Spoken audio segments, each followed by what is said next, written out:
नमस्कार फ्रेंड्स आपण मानकु महेश्वर सेठी YouTube channel रे स्वागत जनाउछि।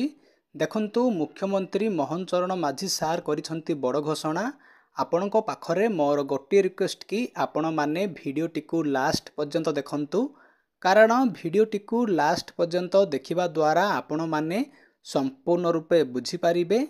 जदि आपण आम चैनल को फर्स्ट टाइम पई देखुछंती ताहाले वीडियो को गोटे लाइक करंतु, चैनल को सब्सक्राइब करी पाखरे थिबा बेल आइकन को प्रेस करी ऑल नोटिफिकेशन बटन को ऑन करंतु। सब्सक्राइब करिबा द्वारा आपण माने सबुदिन नोटिफिकेशन पाई परिबे। आसंतु वर्तमान वीडियोटी को स्टार्ट करिबा। कमिशनर तथा शासन सचिव श्रीमती शालिनी पंडित, कमिशनर तथा शासन सचिव श्रीमती आशती एस,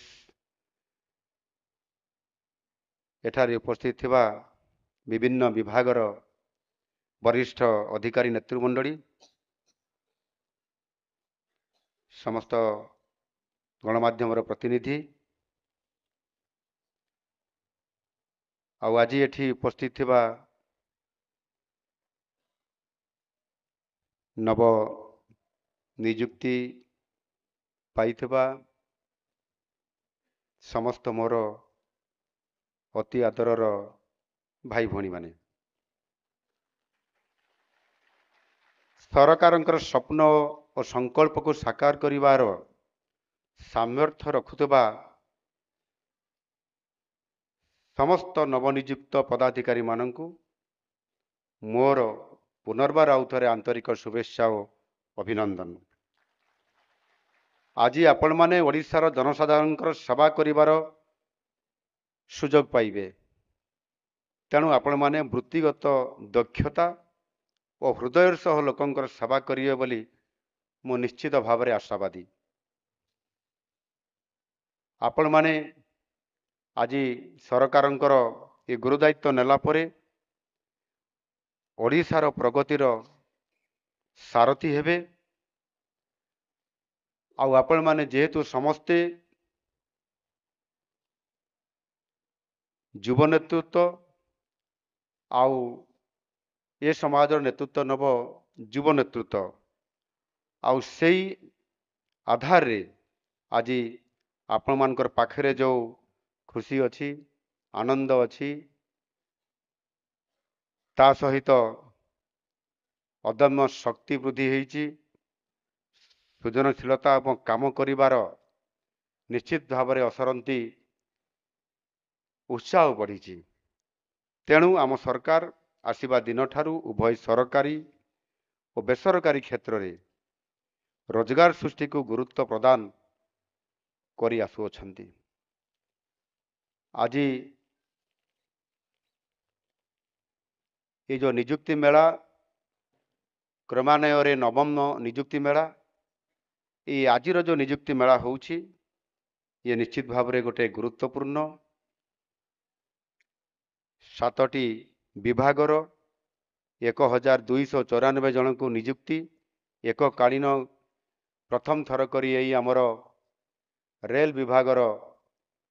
ऑडिटोरियम रे आपण मानकर उपस्थिति रे आजिर कार्यक्रम रे एटी मंच रे थिबा समस्त अधिकारी एवं मान्यवर दुई उपमुख्यमंत्री सहित समस्त मंत्रिमंडल सदस्य आज विभिन्न तांकर व्यस्तमय कार्यक्रम को पोस्टपोन करिकी आज ये काम रे उपस्थित रहिबा एवं आपण मानकु आजिर कार्यक्रम रे उत्साहित करिबा, प्रेरणा देबा,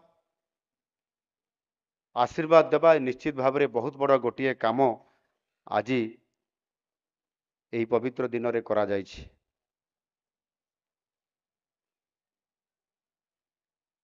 आम सरकार आसिबा पूर्वरु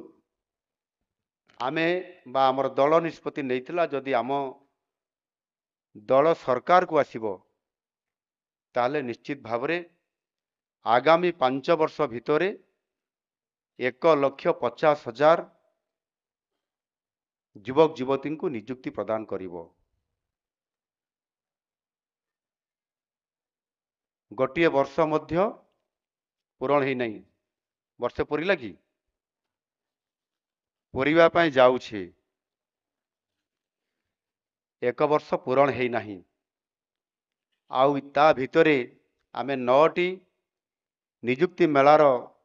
ସୁଯୋଗ ସୃଷ୍ଟି କରି ଆମ ସରକାରଙ୍କର ବିଭିନ୍ନ ବିଭାଗର ମନ୍ତ୍ରୀମାନଙ୍କର ଦ୍ୱାରା ବରିଷ୍ଠ ଅଧିକାରୀମାନଙ୍କର ଦ୍ୱାରା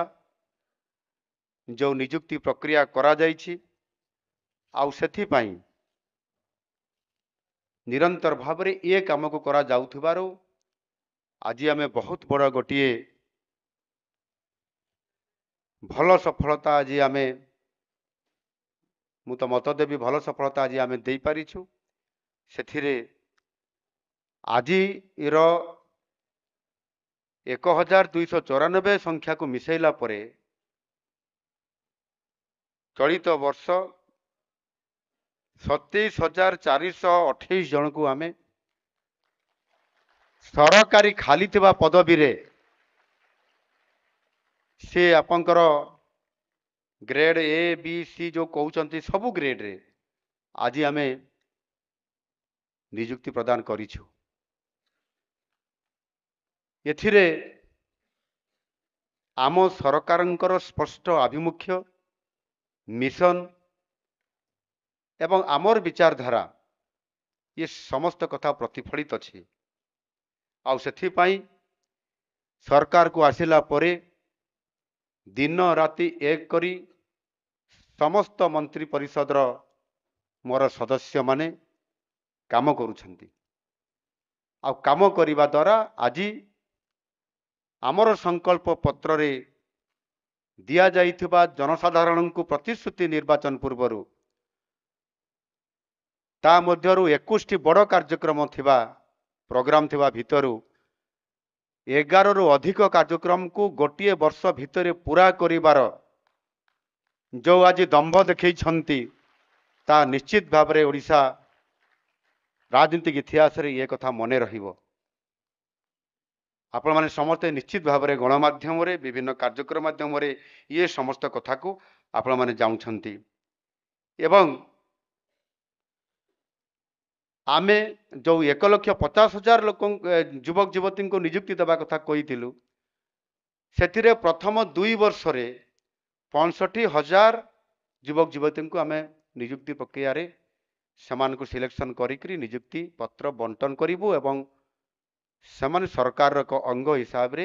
ସମାଜରେ ଲୋକଙ୍କର ସେବା କରିବେ ସରକାରଙ୍କ ମାଧ୍ୟମରେ। ଆଉ ଆଜି ସୁଦ୍ଧା 27,428 ପହଞ୍ଚିଛି। ଖୁବ୍ ଶୀଘ୍ର ପୁଣି ଆହୁରି ନିଯୁକ୍ତି ମେଳା ପୁଣି ଆଉ ଥରେ ଆସିବ। ପ୍ରକ୍ରିୟାକରଣ ଚାଲିଛି। କିଛି ନିଯୁକ୍ତି ପ୍ରକ୍ରିୟା ଭିତରେ କୋର୍ଟରେ ବିଚାର ଥିବା କାରଣରୁ ସେ ସମୟ ଟିକେ ଅଧିକ ଆବଶ୍ୟକତା ହେଉଛି। ଏବଂ ସବୁଠାରୁ ବଡ଼ କଥା ହେଲା ଯେ ଆମ ସରକାର ଭାରତର ଯଶସ୍ୱୀ ପ୍ରଧାନମନ୍ତ୍ରୀ ନରେନ୍ଦ୍ର ମୋଦିଜୀଙ୍କର ମାର୍ଗଦର୍ଶନରେ ତାଙ୍କର ଦିଗଦର୍ଶନରେ ଏ କାର୍ଯ୍ୟକ୍ରମକୁ ଲୋକଙ୍କର କାମକୁ ଲୋକାଭିମୁଖୀ କାମକୁ ସମୟ ଅନୁସାରେ ସଂକଳ୍ପ ପତ୍ରର ଘୋଷଣା ଅନୁସାରେ ଯେଭଳି ଭାବରେ ଆମେ କାମ କରୁଛୁ ଆଉ ସେଇ ଆଧାରରେ ଆଜି ମଧ୍ୟ ଏ ନିଯୁକ୍ତି ସମାରୋହ କାର୍ଯ୍ୟକ୍ରମ ଆଜି ଏଠି ଆମେ ଆୟୋଜନ କରିଛୁ। ଆମ ସରକାର ଦାୟିତ୍ୱ ନେବା ପରଠାରୁ ଯୁବଶକ୍ତିକୁ ନିଯୁକ୍ତି ଦେବା ଓ ସେମାନଙ୍କର ପାଇଁ ନିଯୁକ୍ତି ସୁଯୋଗ ସୃଷ୍ଟି କରିବା ଅଭିଯାନ ଇଏ କ୍ରମାଗତ ଭାବରେ ଇଏ ଆଗେଇ ଚାଲିଛି। ଆଗାମୀ ଦିନରେ ମଧ୍ୟ ନିଶ୍ଚିତ ଭାବରେ ଆପଣମାନେ ଯାହା ଆଶା କରୁଥିବେ ଆଗରୁ ଆଶା କରୁନଥିଲେ ମୁଁ ଜାଣିଛି ବର୍ଷେ ପୂର୍ବରୁ ଆଶା କରୁନଥିଲେ ସରକାରୀ ଚାକିରି ଆଉ ବୋଧେ ଆମ ଜୀବନରେ ମିଳିବ ନାହିଁ, ଆମ ଜୀବନ ବେକାର ହେଇଗଲା। କିନ୍ତୁ ନୂଆ ସରକାର ଆସିଲା ପରେ ଆମ ସରକାର ଆସିଲା ପରେ ଆମର ଘୋଷଣାପତ୍ର ଅନୁସାରେ ଯେତେବେଳେ ଆମ ସରକାର ଆସିଲା ଆପଣମାନେ ନିଶ୍ଚିତ ଭାବରେ ସରକାର ଯେତେବେଳେ ଶପଥ ପାଠ ନେଇଥିବେ ଆପଣମାନେ ଟିକେ ଆଶା ବାନ୍ଧିଥିବେ ଚାକିରି ମିଳିପାରେ ସମ୍ଭାବନା ଗୋଟେ ଆସିଲା ବୋଲି।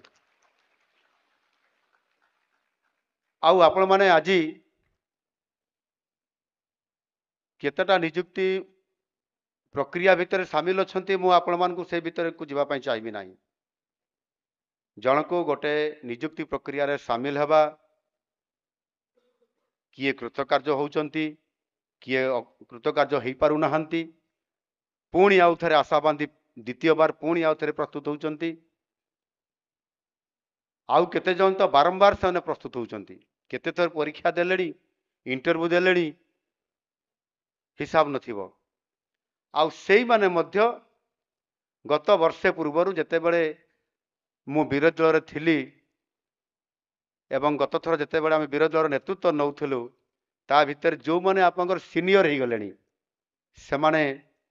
बयस सरीगला परीक्षा देई देई आम कृतकार्य हो पारलु नाही आमको आउ किछि वर्ष सुजोग मिलंता कि सेथिपाई संघबद्ध भाव में लोअर पीएमजी धारणा रे बसथिले ता भितर आपण माने भी थिबे एवं आमको भी डाकी थिबे मु तो जाइथिली सत कि नहीं मु एका जाई नथली गला थर विधायक था मुकेश महाती डॉक्टर मुकेश महाली नित्यानंद गंड गणेश राम सिंह खुंटिया ये समस्ते आम जाइथिलु आपण मान को प्रतिश्रुति भी देइथिबु जे निश्चित भाव में आम बयस सीमा को आउ टिके बढ़ई देबु आपण मन एग्जामिनेशन देबा पई सुविधा पाइबे जोटा कि आज मुझे बड़े मुख्यमंत्री हेली मुझे जानी नथिली मु मुख्यमंत्री आ भितर हेबी एवं आपण मानकर काम को सेतेबेले विधायक हिसाब रे विरोधी दल मुख्य सचेतक हिसाब रे निश्चित भाव में आम सरकार आसिला आम करूँ किंतु मु निजे मुख्यमंत्री भी ये बढ़ेबी ये कथा मु भावी नथिली बोधे ये समय गोटे बड़ बलवान ये समय भितर परिवर्तन स्वर रे आज केवल ये 42 वर्ष को वृद्धि करने कथा नुह आज मते भी बड़ सौभाग्य प्राप्त है जे मो हाथ रे आज मु नियुक्ति पत्र बांटी देली ये थरे नुह 9 थर नियुक्ति पत्र बांटिबा एवं सबुठारु बड़ कथा होउची जे आमे जेते बेले हमर से हॉकी स्टेडियम रे बांटिलु शिक्षक मानकर नियुक्ति पूरा एंटायर स्टेडियम रे 16,009 जन केमती लगुथिबो प्रत्येक वर्ल्ड कप होउची आमे वर्ल्ड कप देखिया पे सेरी बसचु से बड़ी एक भव्य कार्यक्रम रे मध्य प्रथम थर करी ओडिशा राजनीति इतिहास रे सरकारंकर द्वारा सीधा सड़क भाव में परिचालित हो स्वच्छता साधुता अवलंबन करी जेभली नियुक्ति प्रक्रिया दिया जाइछि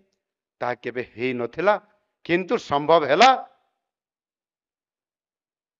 आज ये आम सरकार द्वारा बंधुगण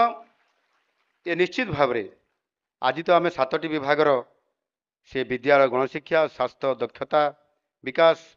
वाणिज्य परिवहन पंचायतराज और पानीय जल अबकारी श्रम कर्मचारी राज्य बीमा यही भलिया 7टी विभागर है ये विभाग भितर सबुठारु अधिक संख्यार सबुबले आमर विद्यालय और गणशिक्षा विभाग फास्ट होउची प्रतियोगिता रे अधिक नियुक्ति करिवार सबुबले फास्ट आज मध्य फास्ट 826 जन को आज स्नातकोत्तर शिक्षक बा पीजीटी को नियुक्ति देकरी आज गोटे बहुत बड़ सफलता आज ये विभाग देइछि शिक्षकता एक आदर्श वृत्ति सत कि नुह निश्चित भाव में आज कहीं जड़े प्रधानमंत्री हूँ मुख्यमंत्री हूँ वैज्ञानिक हूँ राष्ट्रपति हूँ कहीं जड़े शिक्षक ही तांको पाठ पढ़ई थो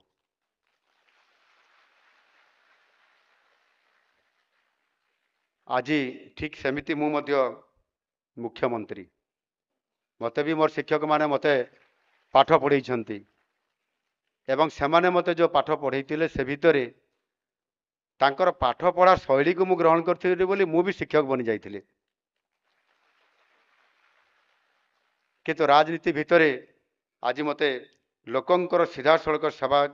देबारे जो गोटे सुजोग आसिला ये निश्चित भाव में प्रभु जगन्नाथंकर आशीर्वाद आउ सेथिपाई आज बहुत बड़ा गोटे राज्य सरकारंकर गुरुत्वपूर्ण आज ये नियुक्ति प्रक्रिया रे स्वच्छता अवलंबन पूर्वक अर्थात सेथिपाई मध्य गोटिए विधानसभा रे बिल आनिबा पई हमको पड़िला। आम सरकार एक बिल आनिले Odisha public service examinations prevention and unfair means act 2024 या को प्रणयन करा जाइछि। ए जो एथिरे बिल आसिला ए बिल रो अनेक गुरुत्वपूर्ण एथिरे एक्ट गुड़िक तार धारा उपधारा गुड़िक अछि। जदि निर्वाचन नियुक्ति प्रक्रियाकरण भितर जदि केही निर्वाचन जो माने कंडक्ट करूछंती तांको भितर जदि त्रुटि आसिला निजर लोकों को देखिकरी जदि सिलेक्ट करिबारे कौनसी प्रकार प्रियाप्रीति तोषण करले ताले ये एक्ट बल से जेल जीवाई पड़ो एवं आर्थिक दंडरे दंडित होगापाई पड़ो। जदि आपण मानंकु एई भिडियोटी भलो लागिछि ताहाले भिडियोटी को निज सांग मानकु शेयर करंतु कारण भिडियोटी को शेयर करिबा द्वारा सेमाने मध्य जानि परिबे सेमानकर मध्य हेल्प होबो। भिडियोटी को देखिथिबारु आपण मानकु बहुत बहुत धन्यवाद। Thank you.